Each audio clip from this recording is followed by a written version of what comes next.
Right then, good morning everybody, good morning, good evening, good afternoon, wherever it is, wherever you, yes you, happen to be. My name is Paul, I'm also called Knickknack. I'm the brains behind Knickknack's Daily Teaser, which is a fun quiz you'll find on both my YouTube channel, Mr. Cuddy2977, and my blog, called Knickknack's Old Peculiar. Please feel free to have a go at those quizzes, but leave your answers on the day's Daily Teaser post. That way it counts if you're looking to take part and have a go at answering some trivia questions. I also talk about movies I've watched, and I really should sit down with something. The last one I caught was Threads a few months ago, and it's very depressing. I'm also going to talk about TV shows I've watched, and at the moment I'm watching the second series of Good Omens, or the TV based on the Neil Gaiman Terry Pratchett novel. I've thoroughly enjoyed reading that novel when I first bought it back in the 90s. I thoroughly enjoyed the original series, and to be fair, I'm thoroughly enjoying the second series. It's that second series I wanted to tell you about tonight, or at least it's an episode of that second series. Last night was Friday the 16th of September, tonight is Saturday the 16th, and I wanted to tell you about episode 4, The Hitchhiker. Here's what I thought.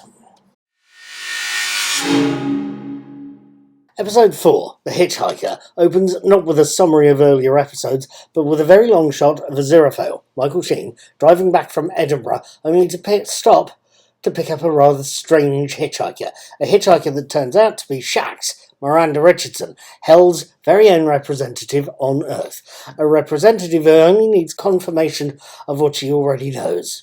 That Gabriel, the Archangel, is hiding in Aziraphale's bookshop. Once the opening credits have rolled, there's a flashback to Series 1, Episode 3, if you must know, Hard Times, where we find ourselves in London in 1941, where Aziraphale is dealing with some seriously menacing Nazi agents in the middle of a soon-to-be-destroyed church. Nazi agents that are thankfully killed when a bomb hits the cathedral that they, Aziraphale and Crowley, David Tennant, are standing. The scene shifts to the part of hell where the three Nazis, Harmony, Glosia and Kleinschmidt, Mark Gatiss, Steve Pemberton and Neve Walsh, are being interrogated by a demon called Furfur, played by Reece Shearsmith. He's a demon who needs and wants and seriously looking forward to a promotion, and is happy to cut the three Nazis a deal when he hears they have some very handy information about a certain supernatural pair. Now, what did I make of The Hitchhiker? What did I see? What did I pick up? What did I notice? What did I think of this episode? There is quite a lot one can say about it. The acting and writing and general presentation are, as ever, superb and take the story forward that tiny step further. We look like we're going to get problems in the 5th episode, just so you know. But there are quite a few bits and bobs that got me chasing references and grabbing links and flicking desperately through my 90s edition of Pratchett and Gaiman's original novel. And if you've been following these reviews of mine, you'll probably realise that I'm a bit of a one for, let's call it, textural authenticity. In other words, the idea that whatever is in the film or show of the book has to be justified by what's on the page of the book. It's a bit of a bugaboo for me. It's part of the reason I absolutely hated Will Smith's version of iRobot. It's a great Will Smith film. It's just, as far as I'm concerned, not something that's got much to do with the original short story collection, and I've said that before. The original series of Good Omens, though, much like Peter Jackson's version of The Lord of the Rings, wasn't perfect. It missed out my favourite joke of the whole book, the I didn't lay a finger on him gag, but everything you saw on screen in that first series you could point to in the book. You could point to the relevant matching scene in the book. Now, Series 2 of Good Omens has something of a different from the first. There's no parallel Pratchett and Gaiman novel that we can point to as a reference or a starting point. But Series 2 thus far uses some key references from the book. The scene at the park of Crowley in the park in episode 1 springs to mind, as does Crowley and Aziraphale's choice or discussions about choice in episode 3. These scenes reassured me the series has some reverence for and still uses some of the source text.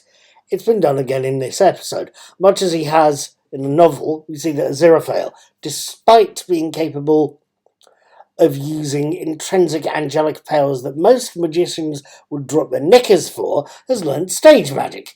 Granted, he learns it in the novel from the real world John Neville Maskelyne, and in the show from a fictional Professor Hoffman, but we still get to see that he's learned how to do it, and we get to see some of his rather sad efforts as well. That point is all to the good, as far as I'm concerned. There's a couple of other things that came up as well. I kind of like the nods, historical authenticity too. The Resurrection Men, episode 2, I think it was, The Resurrectionists. Those body snatchers are modelled on the real world ones acting for real world reasons. In this episode, in episode 4, Aziraphale makes a rash promise to theatre owner Mrs. Henderson, played by Sian Phillips, to distract her audience and to get Crowley out of trouble, basically. But he promises to distract her audience with an incredible piece of magic. In this case, the extremely deadly, lethal bullet catch. Yes, it is a genuine magic trick, in case you're wondering. One person, Crowley in the episode, has a gun loaded with a, unknown to us in the audience, fake bullet, and shoots it at the magician, Aziraphale, who miraculously appears to catch a real bullet in his mouth.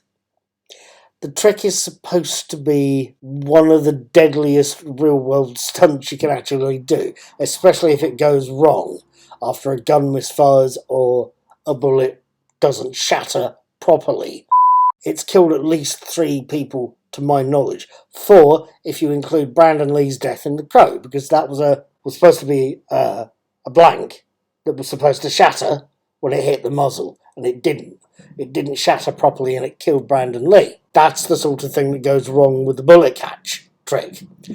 So knowing how dangerous that stunt can be, knowing that stunt could have seriously injured Michael Sheen at the very least if it had gone wrong, made that scene absolutely riveting to watch. We know he was unharmed. We know it's a stunt, but we also know it could have gone badly wrong. Now, on top of that, the theatre that this takes place in, I don't know where the theatre scenes were recorded, but the theatre that this takes place in universe, as Wikipedia puts it, was a fictional version of the Windmill in Soho, the genuine Windmill Theatre in Soho that presented a whole series of tableaux vivants during World War II and never closed when bombs were dropping all over Soho. Go look up the Windmill Theatre and you'll see what I mean about tableaux vivants. It's quite entertaining. It's the real world owner, Mrs. Laura Henderson, has also been portrayed on film by Judi Dench in Mrs. Henderson Presents, and is played or known as Mrs. Henderson in this episode and played beautifully well by Sian Phillips. She is incredibly well cast and it does an effortless performance I think the likes of the rest of the crew will be jealous of. Even though hearing her voice sent chills down my spine. Not because her performance is good, bad or indifferent. It is very good. She's Sian Phillips, for heaven's sake. It's going to be good. But it sent shivers down my spine because I still remember hearing that voice. I still remember seeing and hearing her performance as Livia in the BBC's version of I, Claudius many years ago. Her performance as Livia is still, for my money, the best screen villain that's ever been on TV. Keep your Joan Collins, keep your Jacqueline Pierces. Livia was the screen villain, and I don't think I'm going to forget that. So seeing and hearing her in this episode was both wonderful, was both beautiful to watch. It's a good bit of It's possibly a good lesson in doing TV acting and editing as well, but it's wonderful, beautiful, and incredibly unnerving. It really is. There are quite possibly a million other things I could be saying about this episode. There really are. I could be saying how the bullet catch trick reminded me of Brandon Lee's death, and it reminded me of a similar trick filmed in an old Tom Baker era Doctor Who story. Go look up The Talons of Weng Chiang if you get the chance. You'll see what I mean. I could be telling you about how Miranda Richardson's performance as the Scheming Shax was and is incredibly watchable. It really is quite something. I could tell you how the zombie Nazi agents were both incredibly silly but incredibly entertaining. Repeating on me, my bum. Go see that. I could tell you how overall this episode was completely, utterly, beautifully riveting.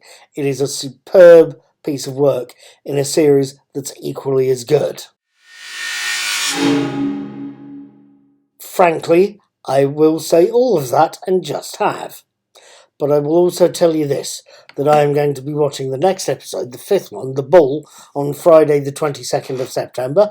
I will have my written and video reviews up on this channel on YouTube, Mr. Cuddy2977, and on my blog, Knickknacks Old Peculiar, on the 23rd.